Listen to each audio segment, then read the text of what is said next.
Good afternoon, family. Thanks for checking out today's video. If you're new here, my name is Jonathan, and I created this channel as a way to record my progress as I work towards my goal of losing 300 pounds in 3 years.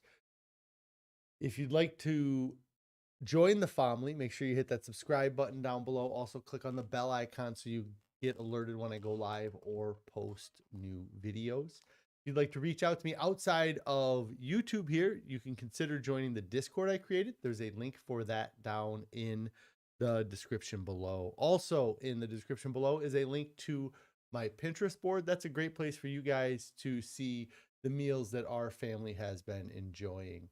Let me see if anybody has any non-scale victories they'd like to share. I'd love to hear your non-scale victories. If you have any on-scale victories, I'd love to hear those as well.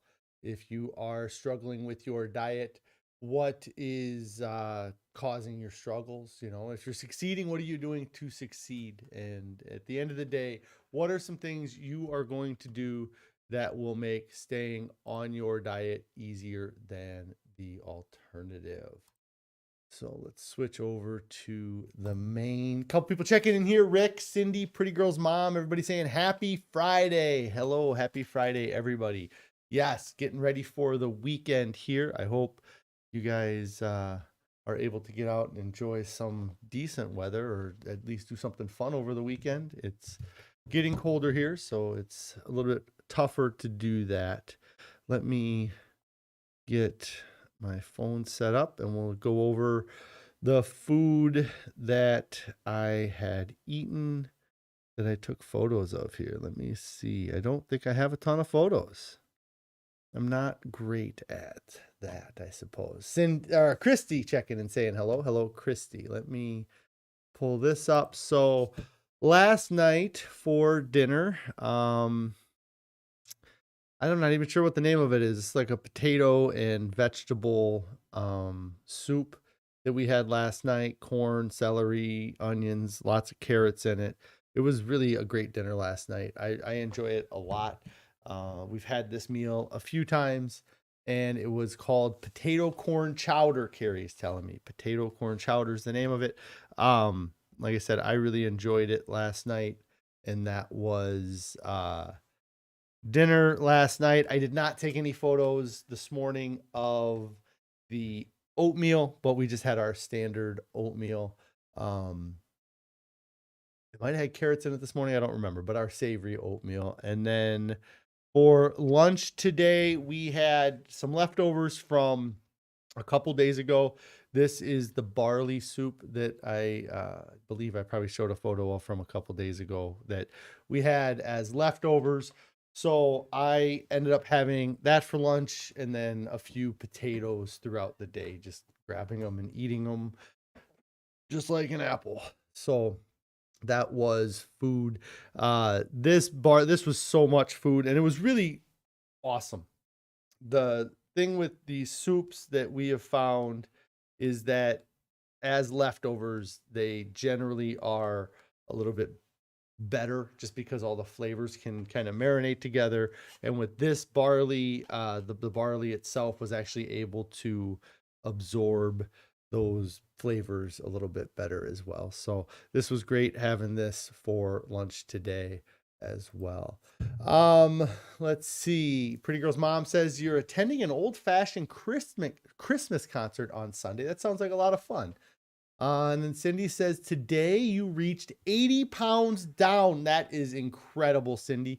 You got 1 pound to go to be considered overweight and not obese, and then 35 to be at your ideal BMI. Cindy, that's amazing. I'm so proud to hear that you were able to do that and to get you're so close to getting to your goal. That's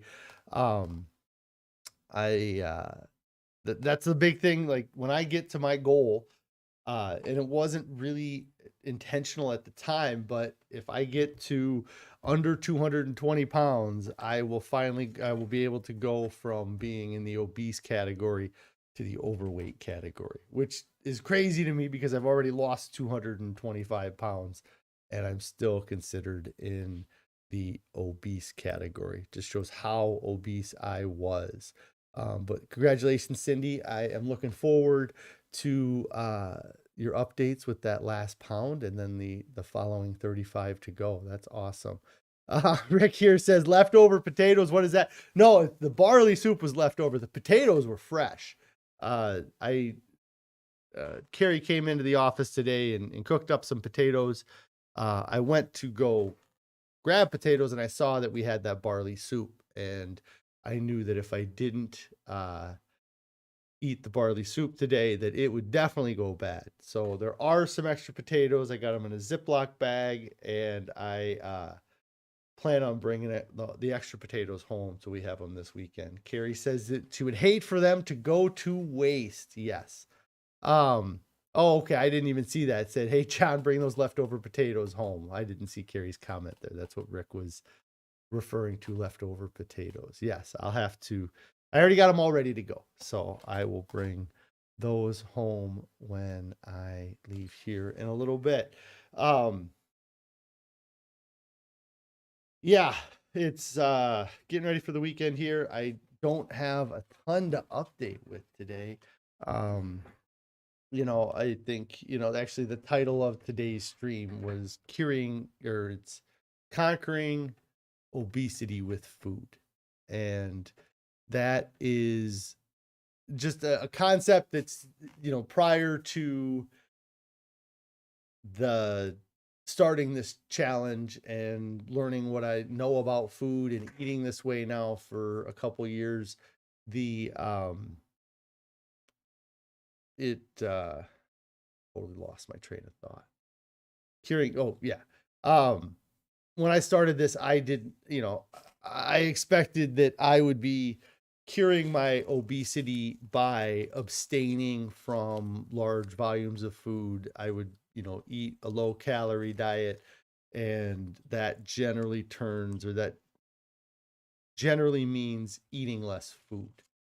And with eating a whole food plant-based diet, that is not the case. With the whole food plant-based diet, it's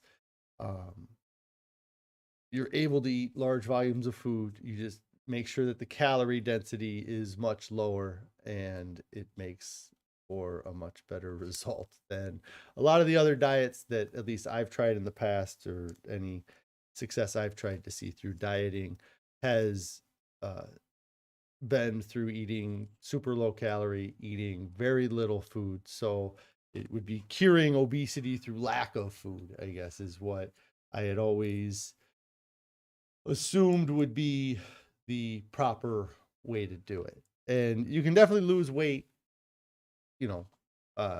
eating a low calorie diet, but the sustainability is what is none of those diets can provide. This diet allows for that higher volume of food, which I feel like is for me, has been my problem my whole life.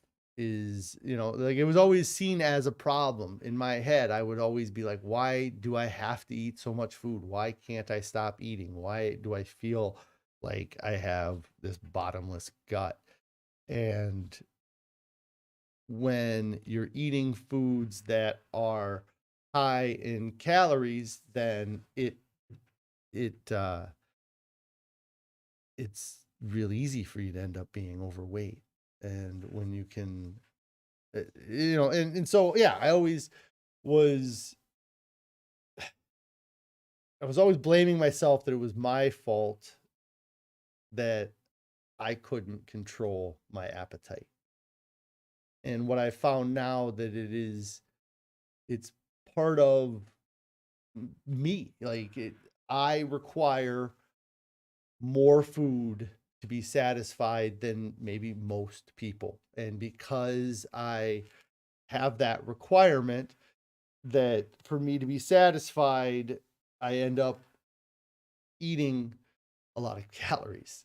And if in the past, I would try to fix my problem by limiting the volume of food I had, but not limiting the calorie content of that food that I was eating. And some of my diets in the past, where I would have said that were my most successful diets were diets that were very low calorie diets and unsustainable in the end. And it was me thinking that I had to fix my problem of overeating to solve my weight issue. And what I could have been doing this the whole time was changing the content of the food I eat to satisfy my volume need, but then keep the calories low enough that I will see a loss on, from day to day, or to be at a healthy weight. It would get me to a healthy weight. So, and the comment I've made in the past and what my big goal when starting this channel was that I needed to learn how to eat like somebody who is my goal weight, because I was eating like somebody who was much heavier. I was eating like a 600-pound person. So every day I was getting closer to being that 600-pound person that I didn't want to become. So in my mind, I thought if I can eat like a 220-pound person, then eventually I'll slowly get down to being 220 pounds. And that idea of just eating like somebody who is my goal weight, it works in some ways, but it's everything is very personalized and individualized. So I have to eat like Jonathan has to eat, the 220-pound John has to eat, because my diet to get to and be at 220 pounds may be different than your diet to get to or be at your goal weight. But what I found from eating this way is that I can satisfy that volume need, that volume craving, and still be satisfied without having high calorie food. Like that's the fear, I think, going in is that you're not going to be satisfied with the diet. But when you get to go to bed with a full stomach, when you get to eat a full lunch, it's very satisfying. The flavors may be different. They may not be as dopamine signaling as the food I used to eat, but I at least get to be satisfied by getting to eat food. In the past, with diets, I would have to find other ways to satisfy myself. And generally, what I would do is I would gravitate towards the highest calorie option that fit within my diet. So I was eating awful food many times. And with this diet, I look at the food that I eat and just am amazed at the health of the food. Like it's I going into this thought that I would be struggling to eat broccoli and struggling to eat carrots and struggling to eat celery. And those are all foods that I don't struggle with, and they enhance many of the meals that I eat now, where in the past I felt like they detracted from the meals I was eating because they weren't giving me the dopamine response that the high calorie foods would give me. And once I've removed that part of my diet, that high calorie part of my diet, then I did, my taste buds adapted and adjusted, and I can start to actually taste the flavors of real food again. Like, what is it? Real food starts to taste not so bad. And it was, again, going in as somebody who's tried all of the diets, all of the programs, seen doctors, spent my whole life overweight and still am spending my life, still am overweight, but um, that the cure was going to be to put a padlock on the fridge, to lock the pantry door, to just stay away from food. And that is not the case at all. If you find foods that are great, healthy, natural foods, eventually your body's going to get to a great and natural, healthy weight. The foods that I was putting in my body and many people put into their body are not natural foods. They're not going to produce natural, healthy people because the foods are not made up of natural, healthy items. And so that I would say is, if you're looking for a diet and you've struggled with diets and you've struggled with being able to maintain the diet for a long time, or and for me, I was awesome when I committed. And when I commit, I'm great on a diet. And when you have that initial motivation, and even when you're losing the weight and you have that reinforcement of the weight loss and that what you're doing is right because you're losing weight, eventually you hit a point where you will get stagnant. And when you get to that point, when you're eating a diet that is so low in calories, your body starts to create these excuses to get you to eat foods that you shouldn't be eating.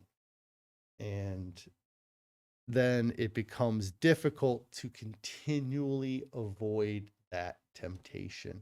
If every day you're going to bed hungry and you're waking up starving, and you have to constantly fight the urge to eat because you're trying to eat fewer calories and you have limits to what you are able to eat in a day, over time, that is going to catch up to you. Just like if you got half as much sleep as you were supposed to get every night, if you need 8 hours of sleep to be a normal functioning person, and you start start just sleeping for 4 hours a night, you can do that maybe for the first week or maybe 2 weeks, but you start only getting half as much sleep you need for 2 or 3 months, it's going to catch up. You're going to see negative health effects from lack of sleep.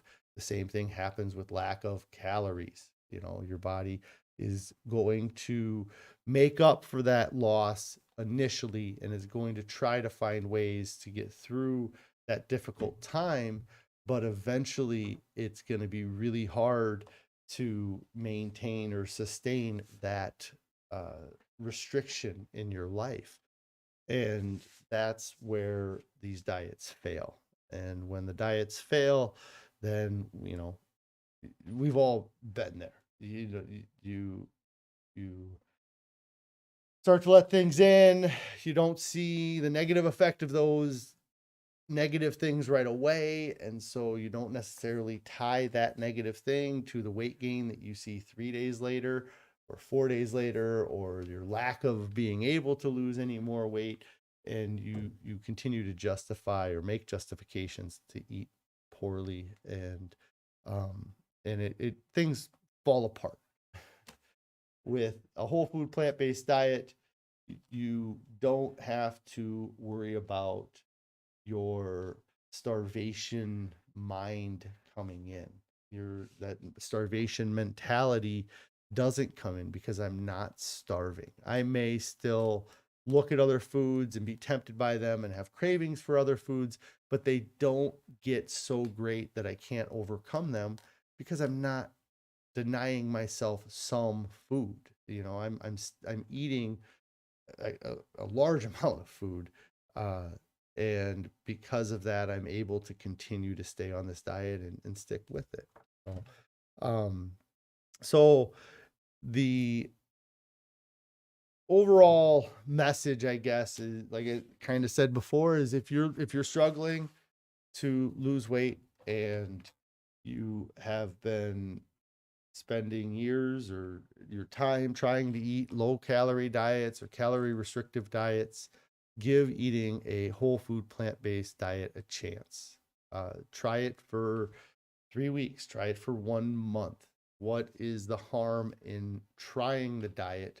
There's been so many diets I've tried in my life that I gave that diet a day, or I gave this diet a week, or that diet a month or a few months. And um, all of them just resulted in me getting to the point where I was 520 pounds. So for me, when the idea of trying this diet came up, I thought, what do I have to lose? I've tried everything else. So why not try this one? And when I continued to see benefits day after day, week after week, and then to be able to maintain the weight I lost, because on any diet in the past, if I went off diet or I screwed something up, that it would kind of be like a time for a reset. You have to get back in and do it again and start the whole process over. I've never felt like I've had to start the whole process over with this diet. I've had moments where I've been like, man, it's going to take 4 or 5 days for my body to flush out this sodium I've eaten, or it's going to, to get out these chemicals that I brought into my body. But I've never felt like I failed my diet, that I was just a horrible person, you know. Whereas in other diets, when they failed, I would just beat myself up over it. Cindy here is asking me, how did I hear about a whole food plant-based lifestyle? So it's a little bit of a story, and I don't know how much of my history that you know as far as my weight loss, but I started this channel. And when I started this channel, I decided I was going to do an extended water fast to see how long I could water fast to get as much weight off as possible, to see what, to get started. Like, I was in such a bad spot. I knew the fastest way to get weight off was going to be doing a water fast. The goal this time, as opposed to other times when I water fasted, was that I needed to find the I needed to find and establish my diet when I got done with my water fast. In the past, I had done like a 30-day water fast and didn't like, I was like, oh, I'll do keto when I get done. And within a week after the water fast, I lost a ton of weight, but I was back at the fast food, back eating the crap. And I put all of the weight back on and then some. So when I decided to do a fast this time, I said to myself, hey, I need to do a lot of research, look into what is going to be the best diet to eat after I fast. In my mind, I thought of the I wanted to get away from the diet I was eating as much as possible. I wanted to get away from the processed foods. I knew that processed foods were a big part of what was causing my health issues. So like I said, in my mind, I thought I need to get as far away from the standard American diet as possible. So going in, I thought maybe when I get out that I would eat a paleo diet, go back to the ancestors' way of eating and living. But I kept my mind open and was researching things while I was fasting. A concern that I had while fasting was refeeding, what I was going to do after my fast, and that I didn't want to harm myself by refeeding, because I had seen that people ate the wrong things or ate too fast after fasting for a long time, and it caused them health issues. So I was doing a lot of research about refeeding, and I came across information about the True North Clinic. And there is a great whole food plant-based YouTube channel called Well Your World. The guy that runs that, his name is Dylan. He had done a visit at the True North Clinic and was talking about his experience. And a lot of what he was saying about his experience with fasting really resonated with what I was feeling at the same time while I was in the middle of my fast. that got me to look into the True North Clinic, downloaded the book, The Pleasure Trap, listened to that, and that is what started my whole food plant-based lifestyle. Was doing an extended water fast, finding out about the True North Clinic, thinking it's crazy that this place here is built or designed and they specialize in water fasting. They bringing people in to water fast them to improve their health, to get rid of disease and all this other stuff. And if and then for them to be doing fasting and have this spotlight on them because they are fasting people and it has such a negative connotation to it. And then at the end of the fasting, they're having people eat this vegan, whole food, plant-based diet. It really, it seemed to me that it was so different than what I had seen anywhere on fasting. You know, I had followed all of the typical fasting guys and watched all their videos and was, you know, very into their methodology and things. And then to have this place that, from what I could tell, was like the largest fasting facility in the United States, to be going completely counter to everything that was on the internet. It seemed to me that if they were willing to double down with that target, they were already targeted for being a fasting clinic, and then to be a vegan fasting clinic, I thought, why not give it a shot?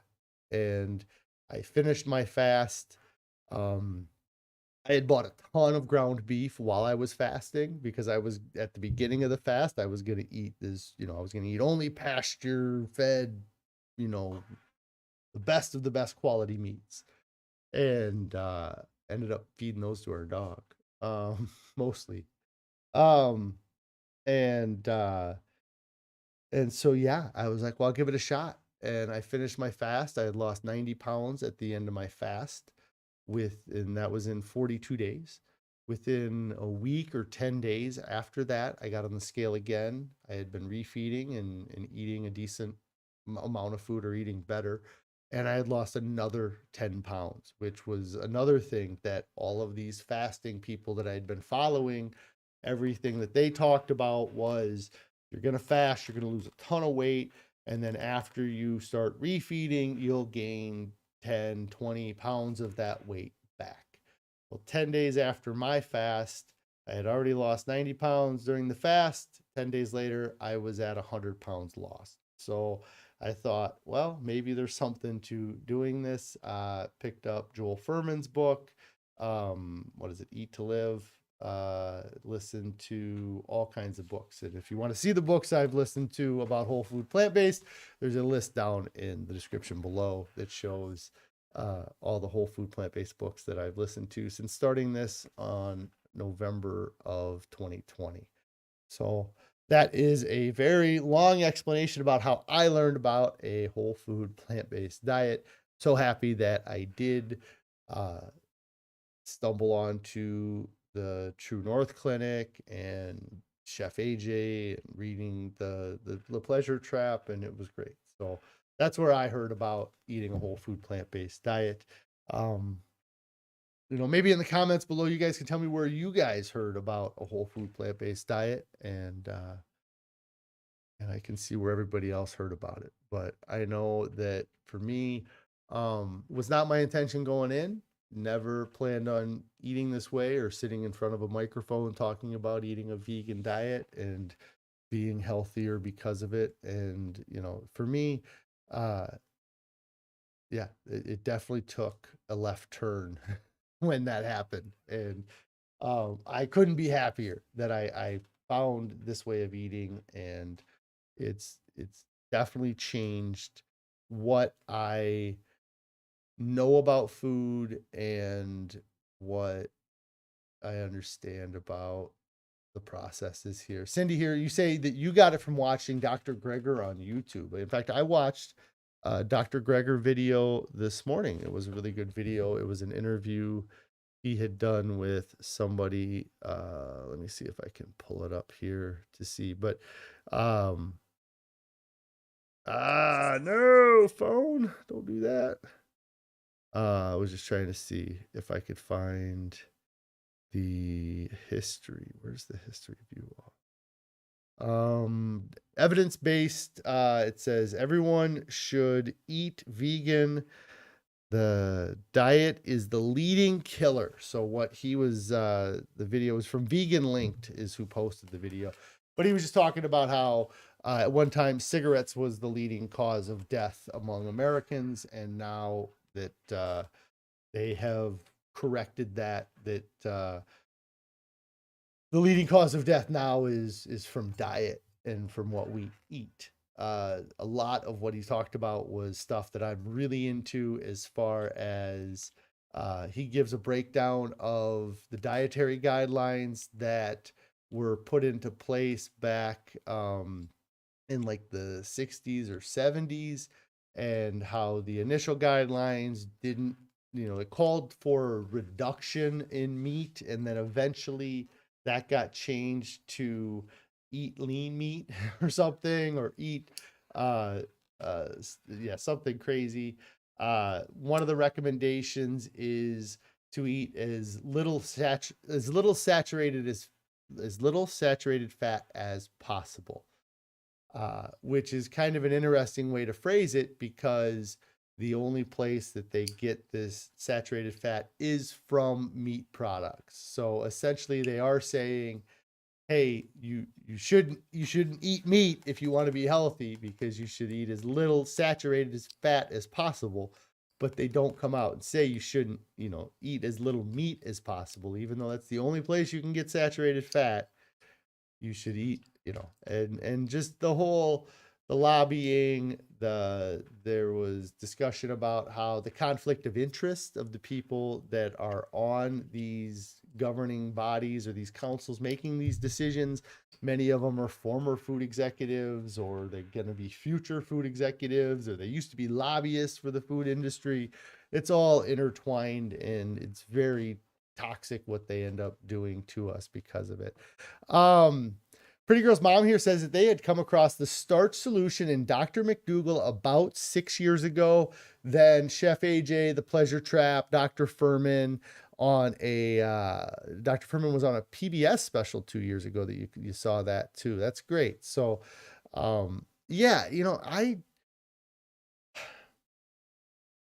I didn't, and where I live, like I'm in Iowa, and there's not a lot of love for this way of eating. There's not a lot of, it's something my son said the other day. There was something he saw that, that Iowa's known for, and it's for their pork. Iowa's known for pork and for corn, and it's just not, I think that if there is, the vegans that are around are hiding. They're not letting people see them. And so, um, but there is also, it is kind of an interesting situation being here, because in Iowa, in the middle of a lot of this agricultural industry, because I do believe that that industry does produce vegans too, people that are closer to the agricultural industry, and they see what's happening, might be turned off or might be more likely to eat a vegetarian diet. But in general, um, you know, our it's two different worlds, and most of the people, I would imagine, wouldn't believe that you could eat without having animal products. So um it's great to be able to be doing it. Um and but it's not, there's nothing, there's no plant powered movement in this area, or much of one in this area. There's a few groups and things like that, but um Pretty Girl's mom here says that you just recently met somebody near you who is whole food plant based.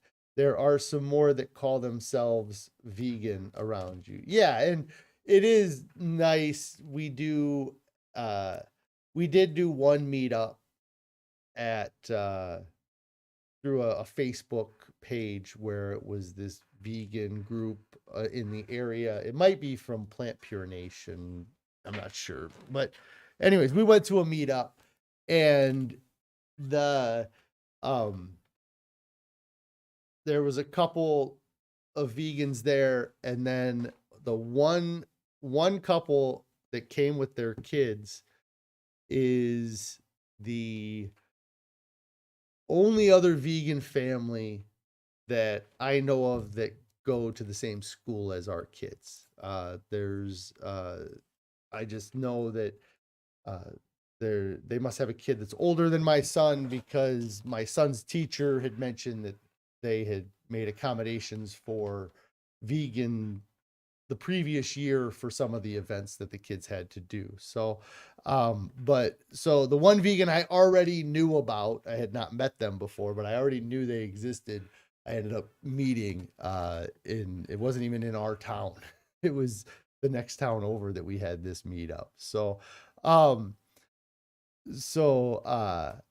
yeah, it's not totally, we're not the only ones, but it's not common. You know, there's, if veganism is 1% of the population, it's 0.1% in Iowa. So Carrie said that in our daughter's class last year, so they both had to refuse. Oh, there was one of the kids was in our daughter's class last year, so both of them kind of had to refuse the same birthday treats. Yeah, it's so frustrating. You know, I mean,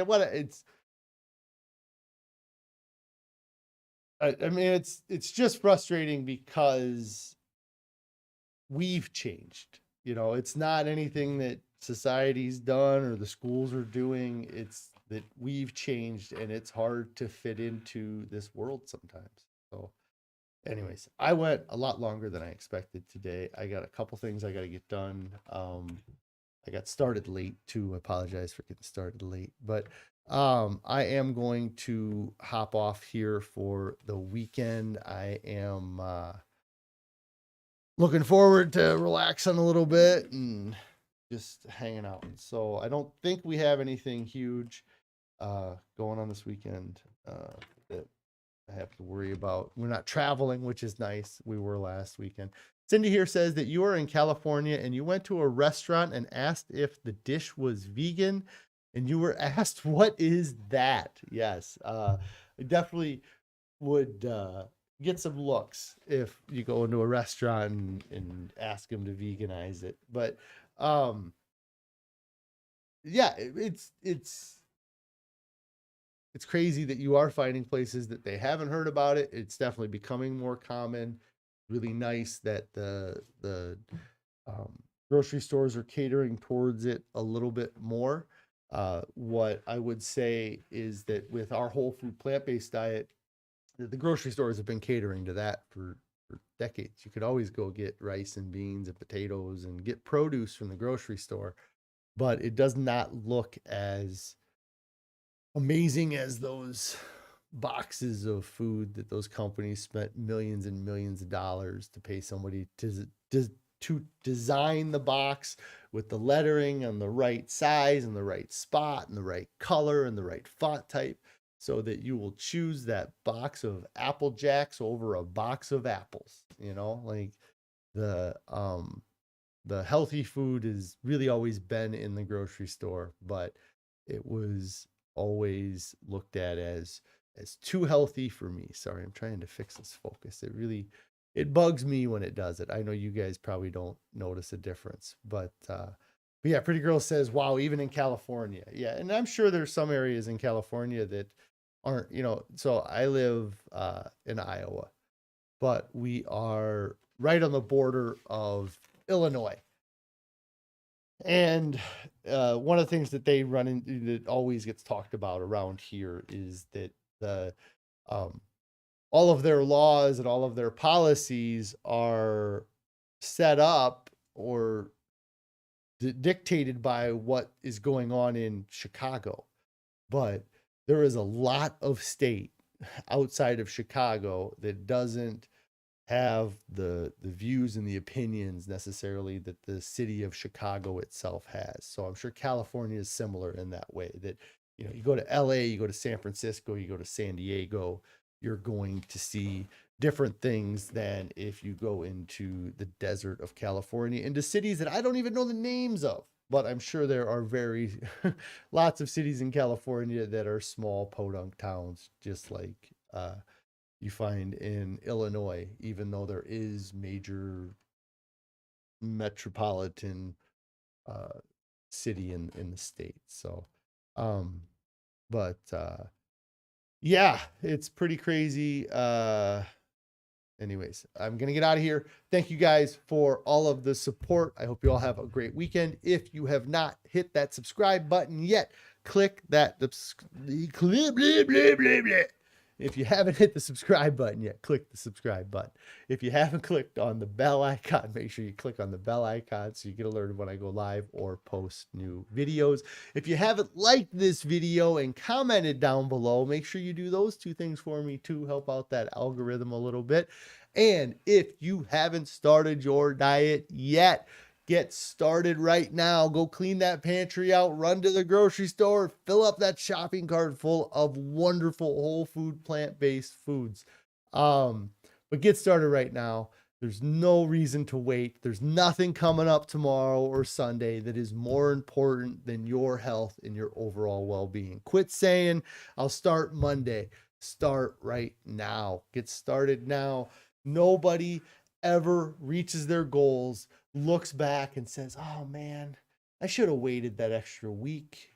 You know, nobody ever does that. Everybody looks back and says, I wish I would have started so much sooner. If I'd have known how good I was going to feel, I would have started years ago. I would have started months earlier. I would have started days earlier. I would have started hours earlier. Just get started now. Get started earlier than you planned. Be an overachiever and get started now. You guys all have a great weekend. I will see you on Monday.